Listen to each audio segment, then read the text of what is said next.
Titan is Saturn's largest moon and the second largest moon in the entire solar system, surpassed only by Ganymede. Its diameter is larger than that of the planet Mercury, and its mass is so significant that Titan behaves almost like a small planet rather than a typical moon. Titan is the only moon known to have a dense, multi-layered atmosphere. About 95% of it is nitrogen, the same gas that dominates Earth's atmosphere. A thick orange haze blocks most of the sunlight, turning the surface into a world of permanent twilight, where the sun appears only as a faint glow in the sky. The average surface temperature on Titan is around -180 degrees Celsius. At these temperatures, water becomes rock solid, harder than granite. Methane and ethane, however, exist as liquids. They form clouds, rainstorms, rivers, and vast seas, creating a complete climate cycle, similar to Earth's, but without water.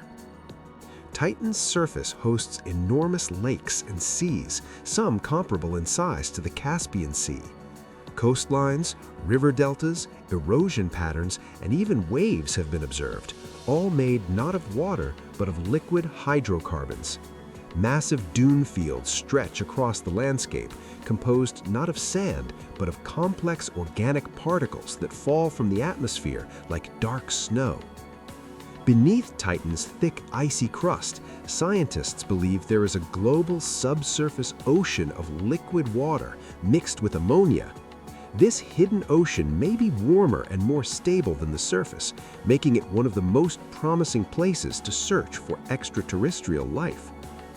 That is why Titan is considered one of the most important natural laboratories in the solar system.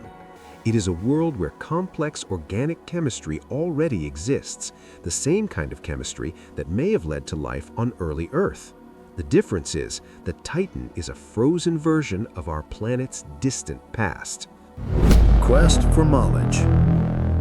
Despite its thick atmosphere, Titan is one of the most hostile environments for the human body in the solar system. From the very first moment on its surface, the human organism begins to lose a battle it cannot win. The first and fastest threat is the complete absence of oxygen. Titan's atmosphere is composed almost entirely of nitrogen, with methane and complex hydrocarbons mixed in. A single breath would deliver no oxygen at all. Within 5 to 10 seconds, brain function would begin to fail. Disorientation would follow almost immediately, and in less than a minute, loss of consciousness and death from hypoxia would occur. At the same time, a second lethal factor takes effect: extreme cold.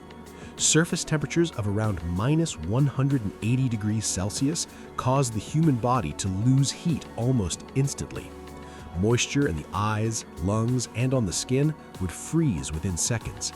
Blood and bodily fluids would crystallize, destroying cells from the inside. The heart would struggle to beat, and the nervous system would fail to transmit signals. Even Titan's atmospheric pressure, about 1.5 times that of Earth, becomes dangerous.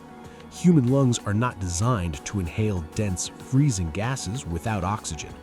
Each attempted breath would accelerate tissue damage. An additional danger comes from liquid hydrocarbons. Methane and ethane exist as liquids at Titan's temperatures. Any contact with them would cause instant cryogenic frostbite. Falling into a methane lake would mean almost immediate death, faster than drowning on Earth. Without a fully sealed suit, independent life support systems, powerful heating, and complete isolation from the environment, a human would not survive even a few dozen seconds on Titan. This is a world where the environment itself is a lethal trap for Earth-based life. At first glance, Titan appears to be a dead and hostile world. But if we abandon Earth-based ideas of comfort, it suddenly becomes one of the most promising objects for future human exploration. Titan's most remarkable feature is the combination of low gravity and a dense atmosphere. Gravity here is several times weaker than Earth's, while the atmosphere is so thick that falling becomes slow and gentle. In such conditions, a human in a specialized suit could jump tens of meters or glide effortlessly above the surface. In theory, Titan is a world where human flight could be possible without engines. The dense atmosphere offers another critical advantage: protection from cosmic radiation. On Mars or the Moon, humans would be constantly exposed to harmful radiation. Titan, however, acts as a natural shield, making long-term habitation inside sealed bases far safer. Titan is also a massive energy and chemical reservoir. Methane and ethane can be used as fuel, energy sources, and raw materials for manufacturing and oxygen production. In many ways, Titan's environment itself could sustain future colonies. Another unique feature is stability. Titan lacks violent dust storms, extreme temperature swings, or intense solar radiation. Its climate is slow, steady, and predictable, a near-perfect scenario for engineers designing long-term habitats. Finally, Titan is not just a place to live, but a window into our past. Its complex organic chemistry closely resembles the conditions that may have existed on early Earth. By studying Titan, humanity may learn not only about alien worlds, but about its own origins. Life on Titan would only be possible within a fully controlled environment. Human settlements would not be built on the surface, but hidden beneath the icy crust or sealed under protective domes, completely isolated from the atmosphere. The safest option would be subsurface cities, located dozens of meters below the surface. Titan's ice is extremely hard and stable, making it an excellent natural shield against cold, micrometeorites, and environmental extremes. Inside, Earth-like conditions, breathable air, pressure, and temperature would be maintained. The primary energy source would be next-generation nuclear reactors. Solar power is largely ineffective at Titan's distance from the Sun. Nuclear systems would provide both electricity and heat, the most critical resource in a frozen world. Excess heat would be used to maintain habitats and produce water. Oxygen and water would be extracted through ice processing or from a possible subsurface ocean. Water would be split into hydrogen and oxygen, supplying breathable air, fuel, and a closed life support cycle. Recycling would be essential, with nearly zero waste. Food production would rely on hydroponics and aeroponic farms. Plants would provide nutrition, oxygen regeneration, and psychological comfort, a living environment inside an alien world. Surface travel would use pressurized rovers and specialized suits. Thanks to low gravity and dense air, transportation would be extremely energy efficient. In the future, slow-moving aircraft with minimal thrust could even glide above Titan's surface. The greatest challenge would be psychological survival. Permanent twilight, isolation, and extreme remoteness would require careful crew selection, artificial day-night cycles, and designed spaces for mental health.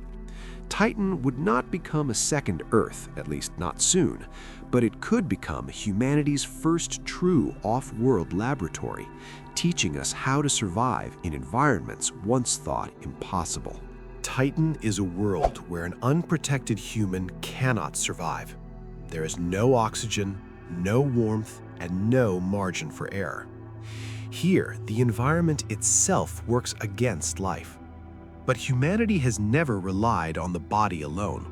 We survived by reshaping the world around us. That is why Titan is not an end, it is a challenge. Titan was not made for humans. It was made for engineering. Its dense atmosphere blocks radiation, its cold is stable and predictable, and its resources surround us in the air, the lakes, and the ice.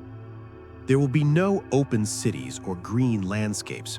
People would live underground, under artificial light, in sealed environments. Life here would be difficult, but possible. Titan is not an escape from Earth. It is preparation for a future where humanity no longer depends on a single world. Every base, every dome, Every experiment is a step toward becoming a civilization that can survive anywhere. The real question is not, can we survive on Titan, but what must we become to survive there? If you enjoyed this video, subscribe to the channel and hit the bell so you won't miss our next space discoveries. Give it a like if you want even more videos about planets, moons, and distant worlds. And leave a comment telling us which planet or moon you want to see next. Together, we'll explore the entire solar system.